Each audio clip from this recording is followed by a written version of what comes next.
여러분 안녕하십니까? 안녕하십니까. 저는 대유맨의 안경태입니다. 텃밭길잡이의 나 정석입니다. 오늘 저희가 실내에 또 콘텐츠를 진행하게 됐습니다. 밖에가 지금 엄청 추워졌습니다. 갑자기 이렇게 한파가 몰려왔습니다. 이렇게 갑자기 찾아온 한파, 우리 텃밭에 있는 작물들은 안전할까요? 마늘 양파를 거의 다 심으신 걸로 알고 있습니다. 땅이 얼기 전에 꼭 해야 하는 작업이 있다고 하는데요. 무엇이죠? 바로 부직포를 덮어야 됩니다. 부직포 덮기. 네. 근데 제가 궁금한 게 있습니다. 네. 마늘과 양파는 원래 겨울을 지내는 작물이잖아요. 네, 맞습니다. 월년생 작물입니다. 네, 그런데 부직포를 덮는 이유는 뭔가요? 원래 지내는 작물인데? 원래 지내야 되는데 K 겨울, 한국의 추위는 너무 춥습니다. 그래서 한국에서 살아남기 위해서는 야생에서는 살아남기가 힘들고 인간의 도움이 필요할 것 같습니다. 그리고 작년 겨울에도 엄청 추웠었죠. 네. 요번 겨울도 엄청난 추위가 예상되는데요. 그래서 이 부직포 덮기 꼭 해줘야 된다는 거 잊지 말아 주셨으면 좋겠습니다. 그러면은 이렇게 부직포를 덮으면은 우리 마늘 양파한테 어떻게 되는 걸까요? 일단 부직포를 덮는 거는 사람들이 이제 이불을 덮는다고 생각하시면 돼요.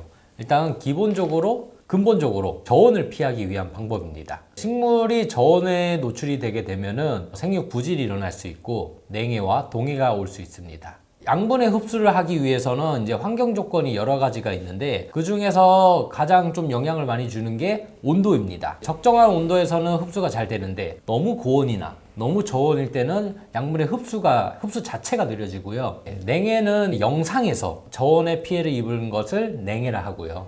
그래서 꼭 겨울이 아니고 장마철에 갑자기 비가 내려서 온도가 낮아져도 그때도 냉해가 걸릴 수 있고요. 동해는 말 그대로 영하에서 얼었을 때 발생하게 되는 것입니다. 냉해와 동해와 둘 중에 비교하면은 동해가 좀 더 심한데요. 냉해 같은 경우에는 저온이기 때문에 세포가 고사하거나 그러진 않아요. 세포가 고사하지 않고 뭐 불임이 된다거나 양분의 흡수 장애가 일어난다거나 생육 부진이 일어난다거나 그런 거를 이제 냉해로 보통 많이 오는데요. 식물은 세포 안에 수분을 많이 갖고 있습니다. 수분이 직접적으로 얼게 되면은 세포가 터지게 됩니다. 물은 다른 물질과 다르게 물에서 액체 상태에서 얼음으로 갈 때 부피가 커집니다. 그러면 어떻게 되겠어요? 안에서 부피가 커져버리니까 밖으로 터져버리는 거겠죠.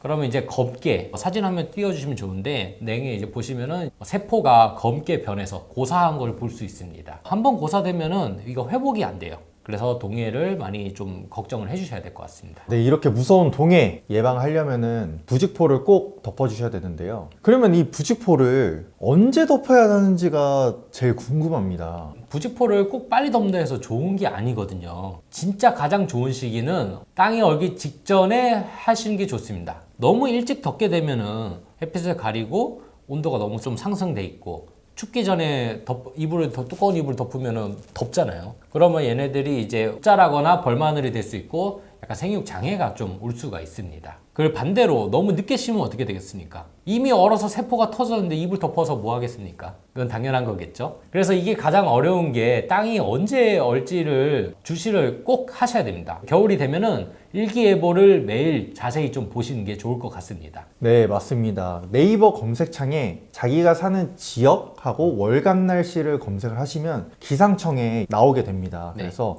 일기예보를 보시고 땅이 얼기 직전에 부직포 작업을 해주셔야 된다는 거 꼭 잊지 말아 주셨으면 좋겠습니다. 네, 그리고 일기예보도 봐야 되지만은 수시로 이제 밭에 나가서 좀 보시는 게 좋을 것 같습니다. 이게 서리빨이 한순간에 옵니다. 그러니까 한순간에 와버리면 자고 일어났는데 갑자기 땅이 얼어 있어요. 그런 경우도 굉장히 많기 때문에 진짜 대비를 잘 하셔야 될 것 같습니다. 갑자기 얼어지면은 부직포 씌울 때도 또 핀을 박아야 되잖아요. 땅 그리고 박을 때 흙이 땅땅하게 얼어가지고 부직포를 어떻게 위에 또 덮어야 되는데 그거 고정이 안 돼요. 네, 그래서 땅이 좀 이제 말랑말랑 했을 때 부직포를 이제 토양이랑 같이 고정을 시켜주면은 더 좋을 것 같습니다. 네, 맞습니다. 그럼 여기서 제가 또 질문이 있습니다. 네. 부직포 말고도 이 추운 겨울을 나게 할 수 있는 방법이 있을까요?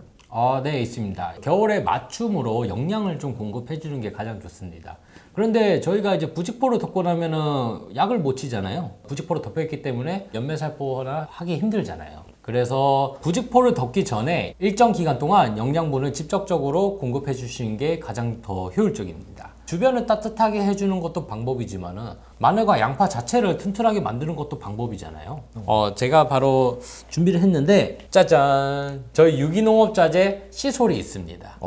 시솔에는 각종 전 세계 청정지역, 해수지역에서 채취한 해조류 추출물이 들어있습니다. 바다가 굉장히 춥습니다. 그 추운 데서 이겨내기 위해서 그 해조류들이 스스로 천연 생장조절 물질을 만들어냅니다. 그런데 식물과 해조류는 계통을 보시면은 굉장히 유사해요. 식물과 해조류는 비슷한 점이 굉장히 많습니다. 그래서 해조류가 만드는 천연 생장 물질도 식물에 적용이 돼서 환경 스트레스에 대해서 극복할 수 있게 되는 것이죠. 뿐만 아니라 고농도 아미노산이 들어있기 때문에 무기태 질소원보다 빠르게 질소원을 흡수하기 때문에 저온에서는 제가 양분 흡수가 느리다고 했잖아요. 양분 흡수가 느린데도 아미노산을 공급하게 되면은 흡수가 빠르게 돼서 몸에 에너지와 양분을 빠르게 공급해서 강인하게 키울 수 있게 됩니다. 네, 그리고 시솔이 이 저항성도 강화시켜 주지만 그 뿌리 발육에도 도움을 준다고 들었습니다.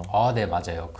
제가 말씀드렸던 이제 아미노산과 천연 생장 조절 물질이 굉장히 종류가 여러 가지들이 있잖아요. 특히 천연 생장 조절 물질과 거기에 알맞는 아미노산이 있어가지고 뿌리 발근에도 도움이 준 것으로 되어 있고 유명합니다. 시솔이 뿌리 발근에 도움을 준다는 것은 굉장히 많은 농민분들께서 사용해보고 직접적으로 후기를 남겨주시고 했었던 그런 사례들이 굉장히 많습니다. 네, 그러면 이렇게 강추위가 오는 요번 겨울 이 시솔을 마늘 양파에 사용해주면 진짜 정말 좋겠습니다. 네. 그리고 추가적으로 저 하나 더 말씀드리고 싶은 게 있어요. 지금 약간 추위 때문에 약간 생육 관리에 대해서만 말씀드렸는데 마늘 양파 하면은 나중에 골 아픈 게 바로 병해충이죠. 병해충인데 뭐 겨울에도 무슨 병이 오겠어 라고 하시겠는데 병해충이 여기 이제 흑색 썩은 균핵병이랑 뭐 여러 가지 뭐 병들이 있잖아요. 그 친구들이 다 토양에서 월동을 합니다. 월동을 하기 때문에 같이 이제 부직포를 덮기 전에 병해충 방제를 좀 해주시는 게 좋습니다. 그래서 제가 바로 준비한 게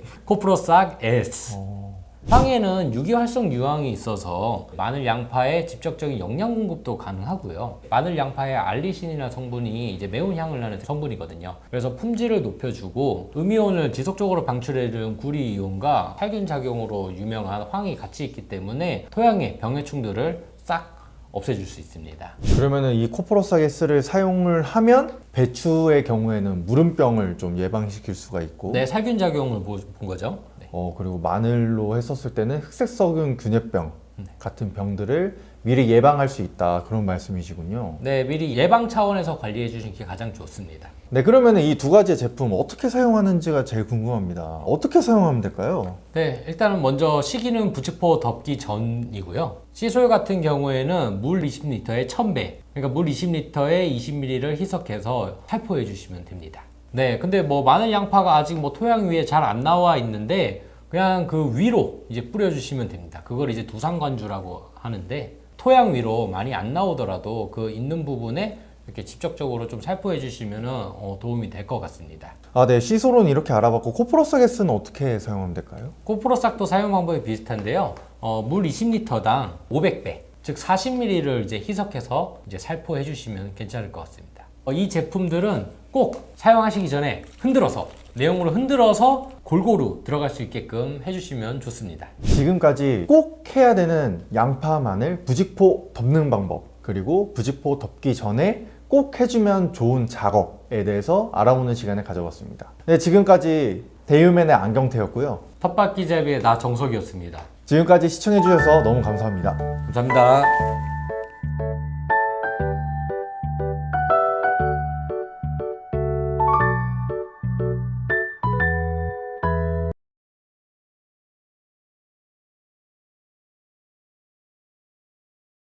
대유맨 구독, 좋아요, 알림 설정까지 부탁드립니다.